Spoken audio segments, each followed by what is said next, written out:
Well, good morning, folks, and welcome to another adventure with Papa Keith. In today's video, I'm going to try to do some Vermont old-fashioned macaroni and cheese, the way I like it. Well, like always, I make a lot of extra over here so I can freeze it up and eat it during a week or two. Who knows, I might eat it all in a couple days. Hope not. Well, anyway, all my ingredients are done. My macaroni's been boiled. I usually use a little bit of salt when I boil this and add a little bit of vegetable oil in there to keep it from all sticking together and stuff. You want to drain it pretty good and rinse it and put it into the pans. I got 2 pans here.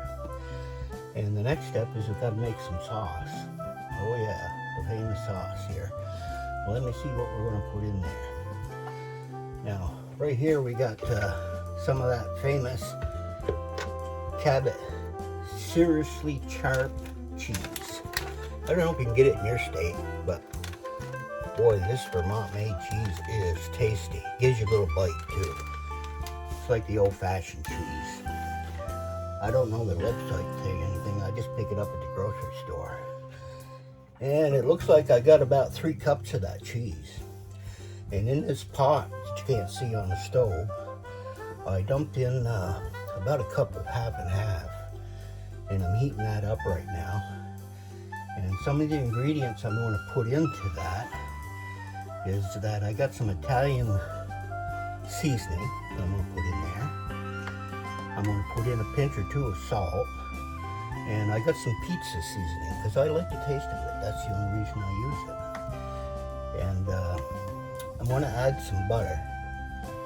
I like that buttery taste. Now this is like homemade fashioned butter. It's a little bit expensive, so I don't use too much of it. And on the tops, I got 2 different kinds of cheese I'm going to top it with. This is a mild cheddar, the yellow. And I got the one that's a little bit sharper, cheddar, white. I also am going to put a few breadcrumbs on the top because I like the taste of that as well. But another thing I like on top of my macaroni cheese, which a lot of people probably think I'm crazy, but I like to get small bags of chips, smash them all up and put them right on the top. Yum. You got salt in it, so if you don't like salt, get the saltless kind. There we go. So that's what that is. And when I get this done, I'm going to put it in the oven for about 40 minutes or so at 375 and see how that does. I also got a pan underneath just in case it dribbles over the edge a little bit. I don't have to clean my oven up. So right now this is heating up. I'll turn the heat up a little bit so it'll get going a little faster. We'll melt in the butter. This may get boring. This part anyway.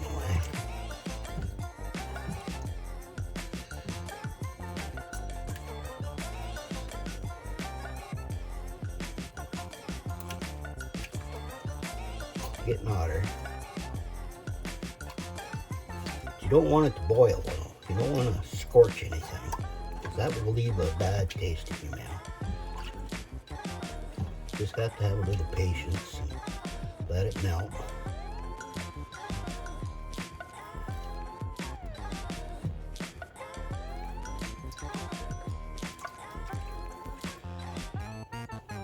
And the next thing I'm going to do is grab a little bit of salt.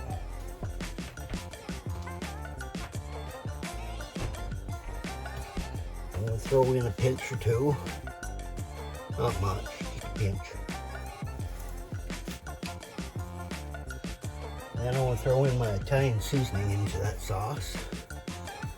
Yeah, that looks good. And now my pizza seasoning. I'm going to whip that up a little bit here. Stir it in, mix it all in.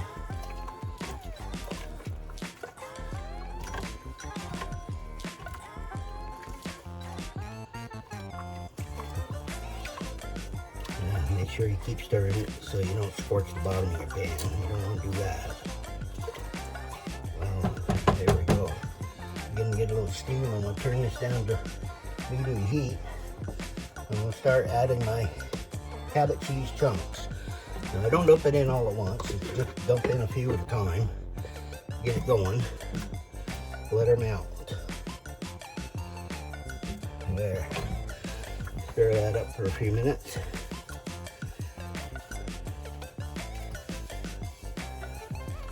Once it gets hot, it don't take too long.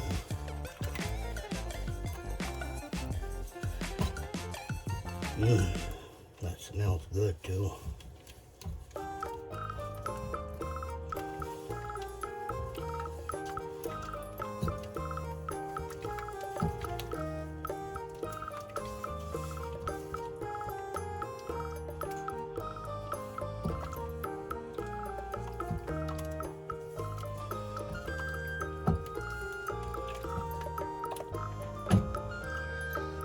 Throw in some more. 5 or so pieces again. Stir some more. What you want is a nice sauce when you get done. Not too runny, but not too thick.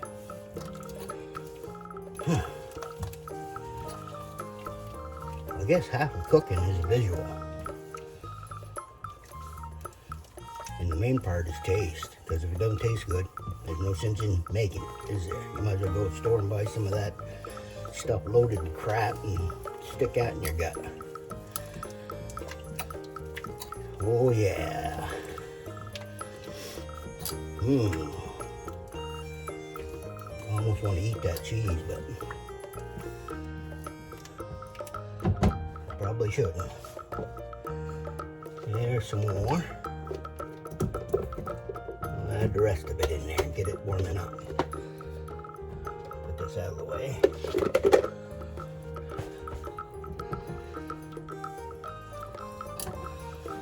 Oh yeah, she's starting to get thicker here. That's what we want.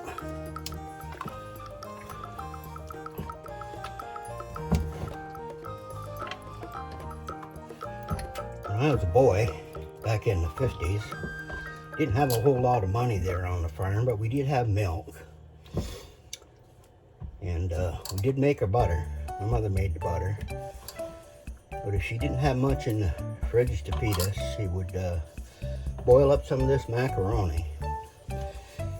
And she put in a lot of that homemade butter. And mix in some milk and stir it in there. And put a little salt and pepper in there. And boy, I can remember how wonderful that tasted.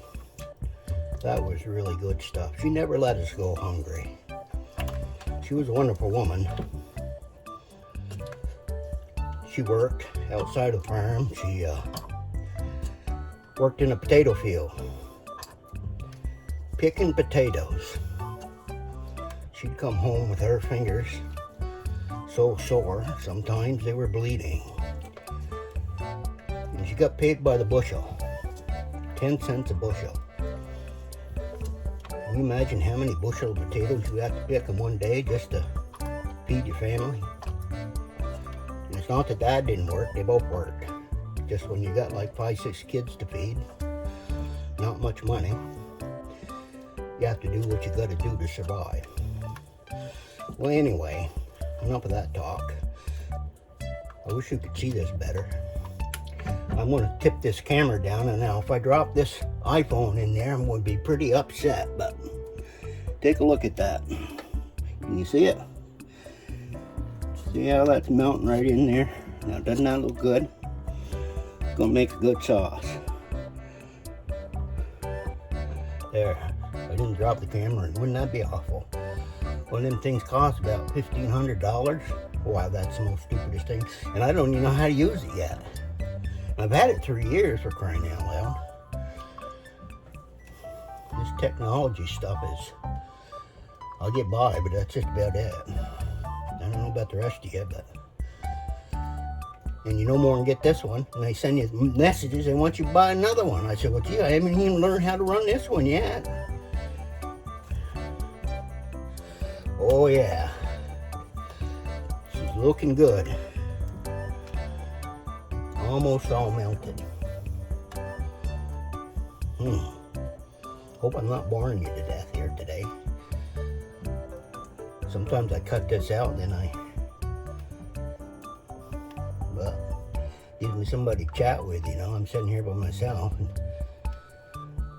most of the time I answer myself, so that kind of worries me sometimes. Oh yes. I'd say about another minute, and then we're going to start pouring this stuff on there and mixing it all in. Get ready for the topping. Now I'm not going to leave this on while this is cooking for an hour, but I might come back and show you afterwards what it turned out. If it didn't turn out, you won't see me again. That's all there is to it.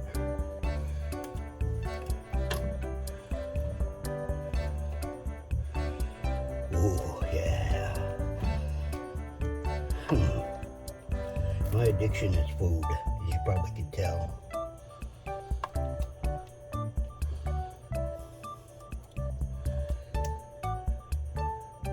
Nice, delicious. Now I'm gonna give you one more peek of that, just because I want to. Let's see how nice and getting a little stiff there. That's what you want. But don't overdo it. I'm gonna shut the heat off. I'm gonna start by pouring some of this into there, then I'm gonna mix it into it really well. The first pan. There we go. Second pan.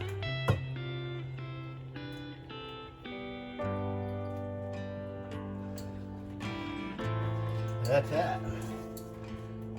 Over here, put the salt out of the way.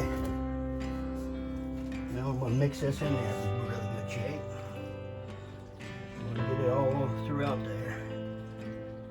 Of course, that'll coagulate around those macaroni as it cools. That's a pretty big bird. I probably didn't even say it right. Try to stay away from any words over 4 letters because somebody might ask me to spell it.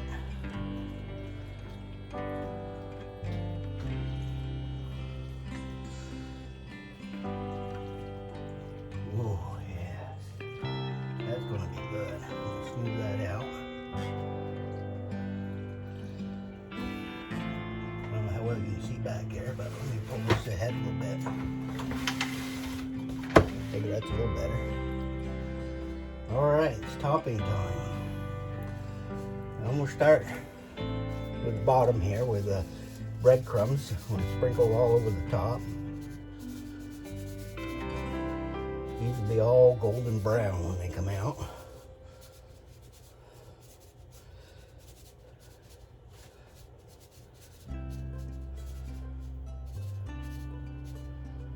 That one. I could stir this one up a little bit though.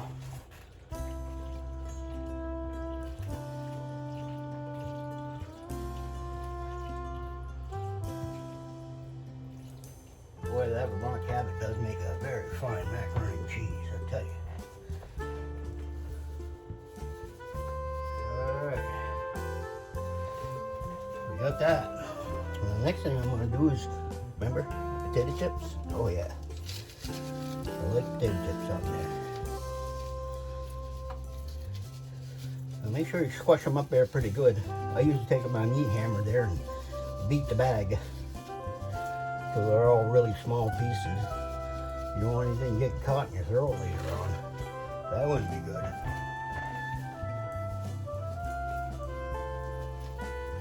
There. That. Now my cheese topping. Here's the mild yellow cheddar. Sprinkle right around. Right around. There's one.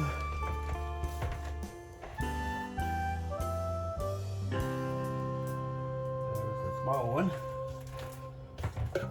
Now the one that's a little sharper there, the white one, white cheddar.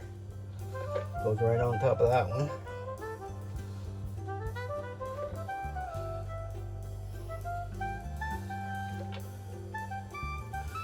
There, we'll get the other one.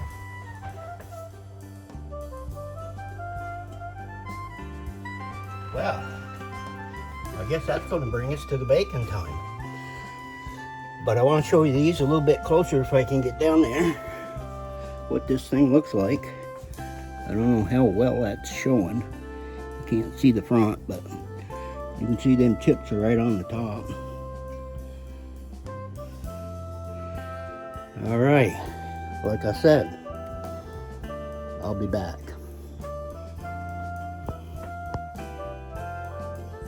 Well, like I said, when I got it done, I'd show you what it looked like. Boy, did that come out good. Wow. Nice and cheesy on the top. That's the big one. A little one over here. I cut down through the center of it. I was going to cut out a piece, but I need to let it cool off a little bit more before I do that. So, there you have it, folks. Some Vermont homemade macaroni and cheese.